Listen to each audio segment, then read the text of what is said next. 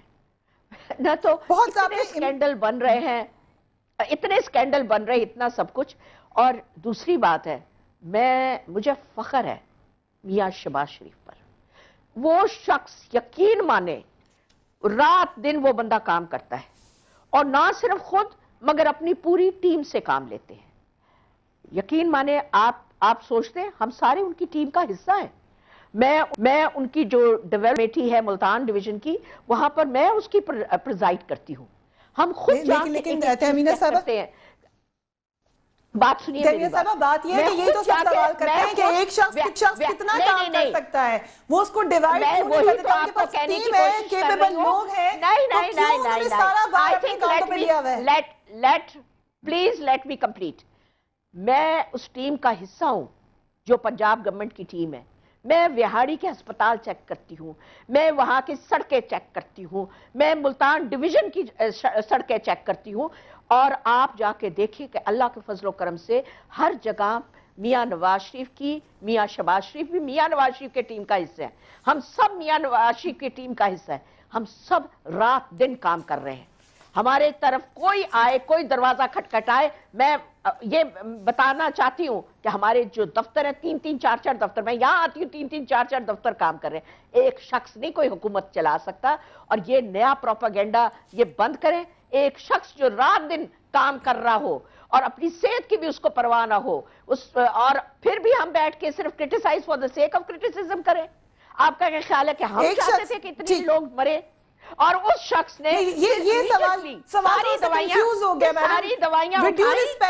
ساری دوائیاں اٹھائیں, ان دوائیوں کو ملک سے باہر لیبز میں بھیجا, کیونکہ آپ کے پاس اس لیے کیونکہ پاکستان کی لیبز اس قابل ہی نہیں ہے کہ وہ ثابت کر سکیں, کہ ڈیٹیکٹ کر سکیں کہ دوائی میں ہوا کیا. یہ بھی تو ایک لمحہ فکر ہے جس کو میں راجہ ریاض صاحب سے پوچھوں گی کہ آپ کے پورے ملک میں ایک ایسی لیب نہیں ہے. آپ کو اچھی طرح پتا ہونا چاہیے کہ ابھی ڈیولوشن ہوئی ہے. اب ہیلتھ, ایجوکیشن اور کئی محکمے ہمارے پاس نیچے آئے ہیں. پہلے health was in the federal government, ساری لیبز اور سب کچھ was in the federal government. آپ نے ایک بہت اہم بات کی ہے. اس سے پہلے کہ میں کامل علی آغا صاحب اور چیمہ صاحب کے پاس جاؤں, راجہ ریاض صاحب کو میں موقع دوں گی. کراچی سے دوائی کا اوریجن کیا بات کہہ دیں, صاف بات کر دی ہے تیمینہ صاحبہ نے. راجہ ریاض صاحب, پر یہ بات یہ ہے کہ ان کے پاس 300 ڈرگ انسپیکٹر ہیں جو کروڑوں روپے کما رہے ہیں, رشوت لے رہے ہیں, اور جعلی دوائیوں کو چیک نہیں کرتے. ان کے پاس اپنی لیبارٹریاں ہیں. انہوں نے کیوں نہیں ڈرگ انسپیکٹر نے چیک کی, کیوں نہیں ان کی لیبارٹریوں نے چیک کی؟ یہ کہ محترمہ فرما رہی ہیں کہ میں ان کی ٹیم ہوں. میں نے تو آج تک کسی میٹنگ میں ان کو ساتھ نہیں دیکھا, نہ ان کا کوئی رول ہے, نہ میاں شہباز شریف کسی سینئر جونیئر. جوید ہاشمی صاحب کیوں چھوڑ کے گئے ہیں؟ ان کو لوگ ان کے غرور اور جو ان میں اکڑ ہے اس کی وجہ سے لوگ چھوڑ کے جا رہے ہیں. وہ تو الگ بات ہوگی نا راجہ صاحب, چھوڑ کے جانے والی بات تو چھوڑ دیں, وہ تو الگ کیس ہے. ابھی اس معاملے میں یہ ان کی نااہلی ہے, میاں شہباز شریف کی غفلت ہے, لاپرواہی ہے, اور اس کے پاس ٹیم نہیں ہے. ایک سیکٹری کے پاس 3-3 محکمے ہیں, ایک وزیر کے پاس 6-6 محکمے ہیں. 22 سے کل انہوں نے 8 محکمے دیے, 14 محکمے چلا رہے ہیں. آپ بتائیں, آپ ایک اینکر کا کام کرتی ہیں, آپ کو سارا دن ٹائم نہیں ملتا, تو وہ جو اتنا بڑا صوبہ ہے 8 کروڑ عوام کا, انہوں نے مرنا ہی ہے. یہ بات صحیح ہے, یہ بات صحیح ہے آپ کی. راجہ ریاض صاحب, کامل علی آغا صاحب, آج آپ کی پارٹی نے بڑا دھواں دھار قسم کا احتجاج کیا, مگر مجھے یہ بتائیں سازش کون کر رہا ہے؟ ڈینگی کی دفعہ بھی سازش ہوئی, اب دوبارہ سازش ہوئی, اور تیمینہ صاحبہ نے روشنی بھی ڈالنے کی کوشش کی ہے. کیا یہ سازش ہو رہی ہے؟ آپ لوگ لاشوں پر بھی سیاست کریں گے اب؟